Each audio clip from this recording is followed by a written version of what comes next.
जगन्नाथ प्रिय दर्शक बंधु मु आपणकर वास्तुशास्त्रविद ज्योतिर्विद विनय कुमार आपण को मो चैनल आस्ट्रो ओंकार को हार्दिक हार्दिक अभिनंदन जणाइबा सह बधाई जनाऊँगी। प्रिय दर्शक बंधु आपण को आज गृहर वास्तु समस्या उपरे किछि आलोचना करिया को जाउछि। प्रत्येक दिन अनेक प्रश्न गृहर समस्या नहीं, स्वास्थ्यगत समस्या, आर्थिक समस्या, पारिवारिक समस्या, एमिति केते कौन यही समस्या को दूर करने केतक वास्तुविद सठिक परामर्श देइथांती तो आउ केतक वास्तुविद किछि भूल तथ्य प्रदान करिथांती। तेणु यही परिप्रेक्षी आपण निज घर को केमिति संभाली पारिबे सेथिपई किछि वास्तु टिप्स आपण आगे उपस्थापन करने को जाउछि। जदि मो चैनल टी लाइक करना, शेयर करना, सब्सक्राइब करना तेबे लाइक शेयर सब्सक्राइब करनियंतु। प्रिय दर्शक बंधु आपण को घरे वास्तु समस्या अछि, आर्थिक अभाव रे आपण सढ़ुचंती, पारिवारिक विशृंखला सृष्टि होउछि, स्वामी स्त्री भितर मनोमालिन्य सृष्टि होउछि, पिला परिवार भितर अशांति सृष्टि होउछि, शारीरिक रोगग्रस्त हो पड़िछंती, आर्थिक बोझ आपण मुंडे लदी हो जाउछि। एही सबुर समस्यार समाधान पई आपण माने निजे जानतु केमिति वास्तु समस्यार समाधान करिपारिबे। तेबे प्रिय दर्शक बंधु आपण सर्वप्रथम जो जगार गृह करिसंती से जगार भूरूपटी को आग देखंतु। जदि भूमिर उच्चा नीचा भाव रही थाए, पश्चिम एवं दक्षिण पट जदि नीचा रही थाए, तेबे यार निराकरण पई आपण पंचमुखी हनुमान फोटोटीए लगांतु एवं गृहर मध्यस्थल किसी माटी नियंतु, जहाकू आमे ब्रह्मबिंदु बोली कहूचे बा गृहर ब्रह्मस्थल बोली कहूचे। सेठारु किछि माटी नियंतु, एहाको समुद्र रे भसई देई किछि समुद्र बाली आनी उक्त गर्तरे पोति दियंतु। ए भूरूपर परिवर्तन हो गला एवं यह आपन को वास्तु अनुकूल हो गला। द्वितीय कथा है ईशान्य कोण जदि किसी समस्या थाए, ईशान्य कोण कहले आपनकर पूर्व एवं उत्तर दिग, एठी जदि किसी समस्या थाए आपन गणेश फोटोटीए लगांतु एवं ईशान्य कोण समस्या पई किछि गंगा माटी आपण ईशान्य कोण रे पोति दियंतु।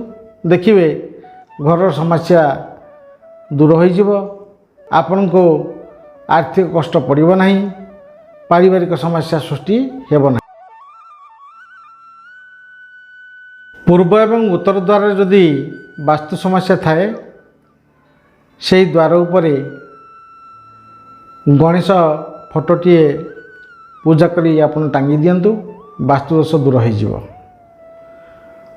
सबुठारु बड़ कथा हेउची मास्टर बेडरूम, मुख्य शयन कक्ष।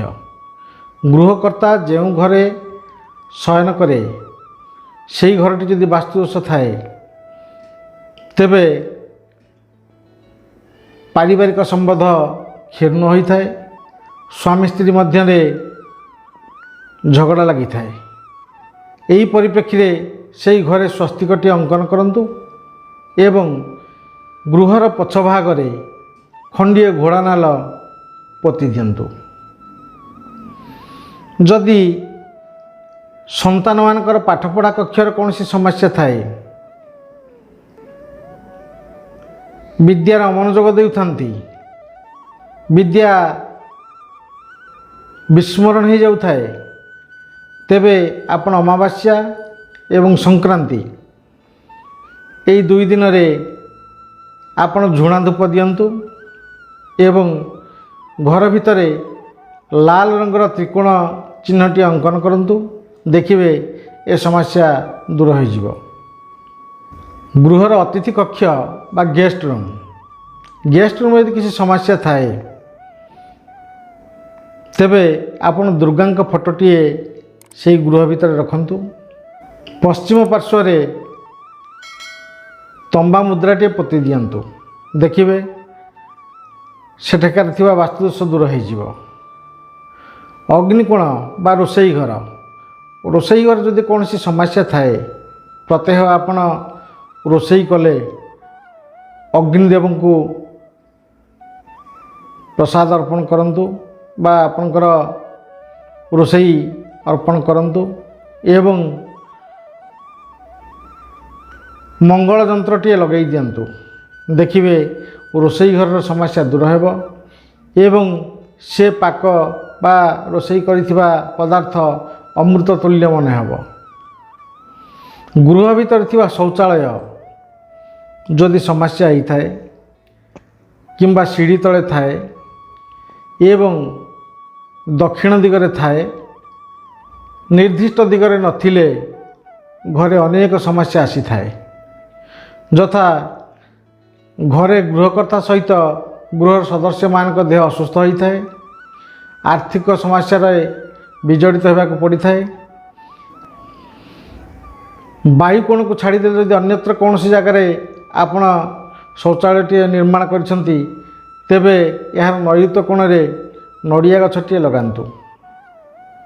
दक्षिण पार्श्व पंचधातु गोटे ढाल रे किछि पंचधातु रखी यहाकू माटी तले पोति दियंतु। प्रिय दर्शक बंधु, सर्वनिम्न समस्यार समाधान आपण जानिले आपण निजे आपण घरटी को सजाड़ी पारिबे। तेबे आजिर भिडियोटी जदि आपन को भल लगी तेबे लाइक करंतु, शेयर करंतु, सब्सक्राइब करिया को भूलंतु नहीं। रहुछि जय जगन्नाथ।